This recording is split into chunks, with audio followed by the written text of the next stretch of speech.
Hello good morning दोस्तों। Welcome back to new good way. आज दोस्तों 11 जनवरी 2023 और 11 जनवरी 2023 से संबंधित जो भी डेली करंट अफेयर्स के जो क्वेश्चन बनते हैं इन्हें हम आज डिटेल से डिस्कस करेंगे। और 11 जनवरी को कौन सा दिवस मनाया जाता है, तो 11 जनवरी को लाल बहादुर शास्त्री की जो पुण्यतिथि है उसके रूप में मनाई जाती है। जो 11 जनवरी 1966 को दिल का दौरा पड़ने से लाल बहादुर शास्त्री इनका निधन हो गया था और उन्हें 1966 में मरणोपरांत भारत के सर्वोच्च नागरिक सम्मान भारत रत्न से सम्मानित वो किया गया था। और लाल बहादुर शास्त्री इनको एक महान व्यक्तित्व और महान निष्ठा के रूप में जाना जाता है। और इसी को मद्देनजर रखते हुए 11 जनवरी को लाल बहादुर शास्त्री की पुण्यतिथि के रूप में मनाई जाती है।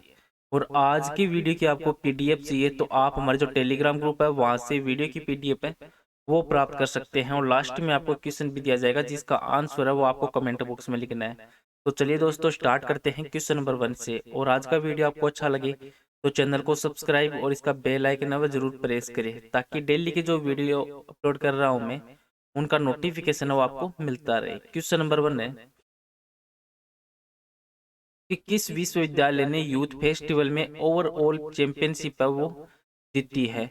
तो आंसर दोस्तों केरल विश्वविद्यालय के द्वारा जीती गई। जो केरल विश्वविद्यालय इन्होंने तिरुपति में श्री पद्मावती महिला विश्वविद्यालय इसमें 36वां जो inter university south zone youth festival है पद्म तरंग में ओवरऑल चैंपियनशिप है वो हासिल की। और महात्मा गांधी विश्वविद्यालय कोट्टायम में वो उपविजेता वो इसमें रहा है। अब जो श्री पद्मावती महिला विश्वविद्यालय तो इसमें एसोसिएशन ऑफ इंडियन यूनिवर्सिटी है उसके सहयोग से 30 रिवाइज कार्यक्रम की मेजबानी वो कर रहा है। और कुल मिला के 5 दिवस का चलने वाला इस उत्सव में जो 27 प्रतिस्पर्धी है वो इस कार्यक्रम में हिस्सा वो लेंगे। अब जो चैंपियनशिप को 5 श्रेणियों में से प्रत्येक में से जो सम्मानित किया गया उनके बारे में देख लेते हैं। संगीत के लिए एमजीयू को टैम को सम्मानित किया गया है। नृत्य के लिए श्री शंकराचार्य संस्कृत विश्वविद्यालय को सम्मानित किया गया है। ललित कला के लिए योगी वेमना विश्वविद्यालय को सम्मानित वो किया गया। और रंगमंच के लिए केरल विश्वविद्यालय को, साहित्य कार्यक्रम के लिए केरल विश्वविद्यालय को सम्मानित वो किया गया है। और हाल ही में जो सम्मानित जो पुरस्कार मिले हैं उनके बारे में देख लेते हैं। ये भी एग्जाम की दृष्टि से बेहद इंपॉर्टेंट रहते हैं कि जो जालना और नागपुर पुलिस ने वो सर्वश्रेष्ठ पुलिस इकाई का खिताब वो जीता है। और प्रभु चंद्र मिश्र को अटल सम्मान पुरस्कार से सम्मानित किया गया है। और आईआईटी मद्रास ने वाटर QS reimagine education award 2022 वो जीता है। और open entry the golden wings of वाटरकॉक से इसको बेस्ट फिल्म का अवार्ड वो मिला है। और भारतीय साइकिलिस्ट स्वस्ति सिंह है इनको 36वां एकलव्य पुरस्कार वो मिला है। और भारतीय वैज्ञानिक प्रोफेसर थलपिल्लर प्रदीप ने विन फ्यूचर स्पेशल प्राइज 2022 से ये प्राप्त किया है। और सुदीप और शोभना इन्होंने रविंद्र नाथ टैगोर साहित्य पुरस्कार से 2021-22 से वो जीता है। और एनएचपीसी है इन्होंने सर्वश्रेष्ठ वैश्विक प्रतिस्पर्धी विद्युत कंपनी का पुरस्कार वो अपने नाम किया है। नेक्स्ट क्वेश्चन है क्वेश्चन नंबर 2 कि किस राज्य के मुख्यमंत्री ने रायपुर में पारंपरिक छेरछेरा महोत्सव वो मनाया है। तो आंसर दोस्तों छत्तीसगढ़ राज्य के मुख्यमंत्री के द्वारा। जो छत्तीसगढ़ के प्रेजेंट है मुख्यमंत्री हैं भूपेश बघेल। इन्होंने छत्तीसगढ़ के रायपुर है वहां पर दूधाधारी मठ में जो छेरछेरा उत्सव वो मनाया। और छत्तीसगढ़ का छेरछेरा त्योहार वो पोष हिंदू कैलेंडर माह की पूर्णिमा की रात को मनाया जाता है। और ये खेती के बाद फसल को अपने घर ले आने की खुशी और खुशी का जश्न मनाने के लिए मनाया जाता है। अब जो ये क्यों आ रहे ये महोत्सव इसके बारे में जो प्रमुख बिंदु है उनके बारे में देख लेते हैं। जो छेरछेरा पर्व का महत्व है ये मुख्यमंत्री भूपेश बघेल ने कहा है कि ये दान लेने और देने का एक त्योहार है। और दान देने से मन में उदारता आती है और दान लेने से व्यक्ति के अंदर अहंकार है वो खत्म हो जाता है। और पौष माह की जो पूर्णिमा रात की जो छेरछेरा पर्व है वो मनाया जाता है। और पौराणिक मान्यता के अनुसार इस दिन वो भगवान शंकर ने माता अन्नपूर्णा से याचना वो की थी। और लोग वो फसलों की खेती का जश्न मनाते हैं और एक दूसरे के बीच में खुशी है वो बांटते हैं। लोग इस दिन धान के साथ हरी सब्जियां भी दान वो करते हैं। अब छत्तीसगढ़ राज्य है तो छत्तीसगढ़ भारत का एक राज्य है जिसको आप मैप में देख सकते हैं। और इसके पड़ोसी राज्य हैं उत्तर प्रदेश, मध्य प्रदेश, उड़ीसा, झारखंड, तेलंगाना, आंध्र प्रदेश और महाराष्ट्र। और छत्तीसगढ़ रिप्रेजेंट है मुख्यमंत्री हैं भूपेश बघेल और राज्यपाल है अनुसुईया उइके। और टोटल जिले हैं 33। और छत्तीसगढ़ राज्य का गठन हुआ था 1 नवंबर 2000 को छत्तीसगढ़ का गठन हुआ था। और यहाँ की राजधानी है रायपुर। नेक्स्ट क्वेश्चन है क्वेश्चन नंबर 3 कि किस राज्य ने उद्यमियों के लिए व्हाट्सएप का उपयोग करके शिकायत दर्ज करने की सुविधा वो शुरू की है? तो आंसर दोस्तों ये केरल राज्य के द्वारा। जो केरल सरकार है, इन्होंने उद्योग विभाग ने उद्यमियों के लिए व्हाट्सएप प्लेटफॉर्म का उपयोग करके अपनी जो शिकायत है वो दर्ज कराने या निवारण प्राप्त करने के लिए एक सुविधा वो शुरू की है। और इस सुविधा के तहत शिकायत जो संदेश है इनको 10 मिनट में वो देखा जाएगा और शिकायतों का निपटारा 7 दिन के भीतर होने की इसमें उम्मीद है। 7 दिन के भीतर जो उम्मीद है वो लगाई जा रही है। अब केरल राज्य है, तो केरल राज्य भारत का दक्षिण पश्चिमी राज्य है जिसको आप मैप में देख सकते हैं। और केरल है तो केरल की राजधानी है तिरुवनंतपुरम और यहाँ के प्रेसिडेंट है मुख्यमंत्री पिनाराई विजयन और राज्यपाल है आरिफ मोहम्मद खान। और केरल राज्य का गठन हुआ था 1 नवंबर 1956 को केरल राज्य का गठन हुआ था। और केरल में टोटल जिले हैं 14 और यहाँ की राज्य भाषा है मलयालम।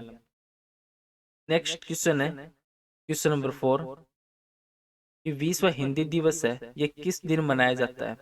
तो आंसर दोस्तों 10 जनवरी को मनाया जाता है। तो प्रत्येक वर्ष 10 जनवरी को विश्व हिंदी दिवस के रूप में मनाया जाता है और इसका उद्देश्य है कि विश्व भर में लोगों में हिंदी भाषा के बारे में जागरूकता फैलाना तथा हिंदी को एक अंतर्राष्ट्रीय भाषा के रूप में प्रस्तुत करना। और हिंदी है वो विश्व की सबसे अधिक बोली जाने वाली भाषाओं में से एक। और पहला जो विश्व हिंदी सम्मेलन है ये 10 जनवरी 1975 को नागपुर में आयोजित वो किया गया था। अब जनवरी महीना है तो जनवरी महीने में निम्न इंपोर्टेंट दिवस और मनाए जाते हैं। जैसे 1 जनवरी को मनाया जाता है वैश्विक परिवार दिवस के रूप में, 4 जनवरी को विश्व ब्रेल दिवस के रूप में, 6 जनवरी को युद्ध अनाथों का एक विश्व दिवस के रूप में, 9 जनवरी को प्रवासी भारतीय दिवस के रूप में, 10 जनवरी को विश्व हिंदी दिवस के रूप में मनाया जाता है। नेक्स्ट क्वेश्चन है क्वेश्चन नंबर 5 कि पेटीएम पेमेंट्स बैंक का नया एमडी और सीईओ है वो किसे नियुक्त किया गया है? तो आंसर दोस्तों सुरेंद्र चावला को नियुक्त किया गया है। जो पेटीएम पेमेंट बैंक है इनके नए एमडी और सीईओ के रूप में जो सुरेंद्र चावला इनको नियुक्त किया गया। और पेटीएम की पेरेंट जो कंपनी है 197 कम्युनिकेशन, इनमें यह नियुक्ति वो की गई और उनकी जो नियुक्ति है वो पीपीपीएल है, पेटीएम पेमेंट बैंक। इसकी जो लीडरशिप टीम को मजबूत करने और टेक्नोलॉजी जो इनकी क्षमता है उनको बढ़ाने के उद्देश्य से इनकी की गई। और चावला की जो नियुक्ति है वो 3 साल के कार्यकाल के लिए वो की गई है। अब जो हाल ही में नियुक्तियां की गई है उनके बारे में देख लेते हैं। ये भी एग्जाम की दृष्टि से बेहद इंपॉर्टेंट रहता है कि प्रवीण कुमार श्रीवास्तव वो अंतरिम केंद्रीय सत्कर्ता आयुक्त वो नियुक्ति है। और सूर्योदय स्मॉल फाइनेंस बैंक में सीईओ के पद पर भास्कर बाबू की नियुक्ति हुई है। लेफ्टिनेंट जनरल अरविंद वालिया इनको सेना का इंजीनियर इन चीफ नियुक्त किया है। संतोष कुमार यादव को एनएचआई के अध्यक्ष और सुभाषिष पांडा डीडीए के वीसी नियुक्ति है। गंज कमला वीरावो एफएसएसएआई के मुख्य कार्यकारी अधिकारी के रूप में नियुक्त हैं। केंद्र ने सुप्रीम कोर्ट के पूर्व जज हेमंत गुप्ता को न्यू दिल्ली में अंतर्राष्ट्रीय मध्यस्थता केंद्र का अध्यक्ष नियुक्त किया है। और अनिल कुमार लाहौटिया वो रेलवे बोर्ड के चेयरमैन और सीईओ वो बने हैं। और आलोक सिंह है तो इनको एयर इंडिया में जो कम लागत वाले एयरलाइन व्यवस्था का प्रमुख वो नामित वो किया गया है। नेक्स्ट क्वेश्चन है क्वेश्चन नंबर 6 कि कौन सी जो संस्था है जो रेलवे स्टेशनों को ईट राइट स्टेशन है वो प्रमाणन है वो प्रदान करती है? तो आंसर दोस्तों एफएसएसएआई के द्वारा। जो इसकी फुल फॉर्म है भारतीय खाद्य सुरक्षा और मानक प्राधिकरण। इनके द्वारा जो ईट राइट स्टेशन है वो प्रमाणन उन रेलवे स्टेशनों को प्रदान किया जाता है जो यात्रियों को सुरक्षित और पौष्टिक भोजन प्रदान करने के लिए मानदंड वो स्थापित करते हैं। और यात्रियों को गुणवत्तापूर्ण और पौष्टिक भोजन उपलब्ध कराने के लिए वाराणसी कैंट रेलवे स्टेशन को हाल ही में जो 5 स्टार है इस 5 स्टार ईट राइट स्टेशन प्रमाण से सम्मानित वो किया गया है। नेक्स्ट क्वेश्चन है क्वेश्चन नंबर 7 कि एनएसओ के अगले पहले अग्रिम अनुमानों के अनुसार 2022-23 में भारत की अनुमानित जीडीपी वृद्धि दर वो कितनी है? तो आंसर दोस्तों 7% है, 7%। जो राष्ट्रीय सांख्यिकी कार्यालय है एनएसओ, उन्होंने वित्तीय वर्ष 2022-23 है इसके लिए राष्ट्रीय आय का पहला अग्रिम अनुमान है ये जारी किया। और वास्तविक जीडीपी वर्ष 2022-23 में 157.60 लाख करोड़ अनुमानित है। और 2022-23 के दौरान जो वास्तविक जीडीपी में वृद्धि है वो 21-22 में ये 8.7% की तुलना में कितनी हुई है? तो ये 7% हुई है। नेक्स्ट क्वेश्चन है क्वेश्चन नंबर 8 कि आमंत्रण पोर्टल है इसका उद्देश्य वो क्या है? तो आंसर दोस्तों आमंत्रण प्रबंधन। जो सरकार की ई गवर्नेंस पहल के हिस्से के रूप में एक ऑनलाइन आमंत्रण प्रबंधन पोर्टल है, ये लॉन्च किया गया था। और आमंत्रण जो पोर्टल का उपयोग है वो गणमान्य व्यक्ति या अतिथियों को ई निमंत्रण देने और गणतंत्र दिवस और स्वतंत्रता दिवस के कार्यक्रमों को देखने के लिए आम जनता को टिकटों की ऑनलाइन बिक्री के लिए वो किया जा सकता है। नेक्स्ट क्वेश्चन है क्वेश्चन नंबर 9 कि किला उवा है ज्वालामुखी है किस देश में स्थित है? तो आंसर दोस्तों हवाई, जो अमेरिका वहां पे स्थित है। तो अमेरिका के हवाई राज्य में स्थित है किला उवा ज्वालामुखी। इनको ग्रह पर सबसे सक्रिय ज्वालामुखियों में से एक माना जाता है। और किला उवा है का सिक्कर हवाई जो ज्वालामुखी और राष्ट्रीय उद्यान के अंदर स्थित है, जो थोड़े समय के विराम के बाद किला उवा ज्वालामुखी वो फटना शुरू हो गया है। और इसके जो पड़ोसी मोना लोवा दुनिया का सबसे बड़ा ज्वालामुखी है, जिसमें पिछले 38 साल में पहली बार विस्फोट वो हुआ है। नेक्स्ट क्वेश्चन है क्वेश्चन नंबर 10 कि क्रिकेटर ड्वेन जो प्रेटोरियस ने संन्यास की घोषणा की है और वह किस देश के खिलाड़ी हैं? तो आंसर दोस्तों साउथ अफ्रीका के खिलाड़ी हैं, साउथ अफ्रीका। तो साउथ अफ्रीका के ऑलराउंडर हैं ड्वेन प्रेटोरियस। इन्होंने इंटरनेशनल क्रिकेट से संन्यास लिया और वह इंटरनेशनल क्रिकेट में 60 मैच खेलते हुए जो स्वतंत्र विकेट वो हासिल किए थे। और साथ ही इन्होंने 536 रन है ये भी बनाए थे। और वह आईपीएल में जो सीएसके जैसे टीमों के लिए खेल चुके हैं। और इनके अलावा प्रेटोरियस है वो 30 टी20 है, 30 टी20 इंटरनेशनल मैच भी खेल चुके हैं, जिसमें से वे 35 विकेट और 261 रन वो बना चुके हैं। और आज का नेक्स्ट और लास्ट क्वेश्चन है जिसका आंसर है वो आपको कमेंट बॉक्स में लिखना है कि दिग्गज फुटबॉलर गैरेथ बेल ने फुटबॉल से संन्यास लिया और वह किस देश के खिलाड़ी हैं? तो इस क्वेश्चन का आंसर है वो आपको कमेंट बॉक्स में लिखना है। और पीछे के वीडियो में भी आपको क्वेश्चन दिया था कि केंद्रीय मंत्री डॉक्टर जितेंद्र सिंह ने किस राज्य में national genome editing and training centre का उद्घाटन वो किया है? तो इस क्वेश्चन का राइट आंसर है ऑप्शन नंबर ए पंजाब राज्य। तो केंद्रीय विज्ञान और प्रौद्योगिकी मंत्री प्रेजेंट टाइम में डॉक्टर जितेंद्र सिंह। इन्होंने नेशनल एग्री फूड बायोटेक्नोलॉजी जो इंस्टीट्यूट है इसमें मोहाली पंजाब में नेशनल जीनोम जो एडिटिंग एंड ट्रेनिंग सेंटर है इसका उद्घाटन किया है।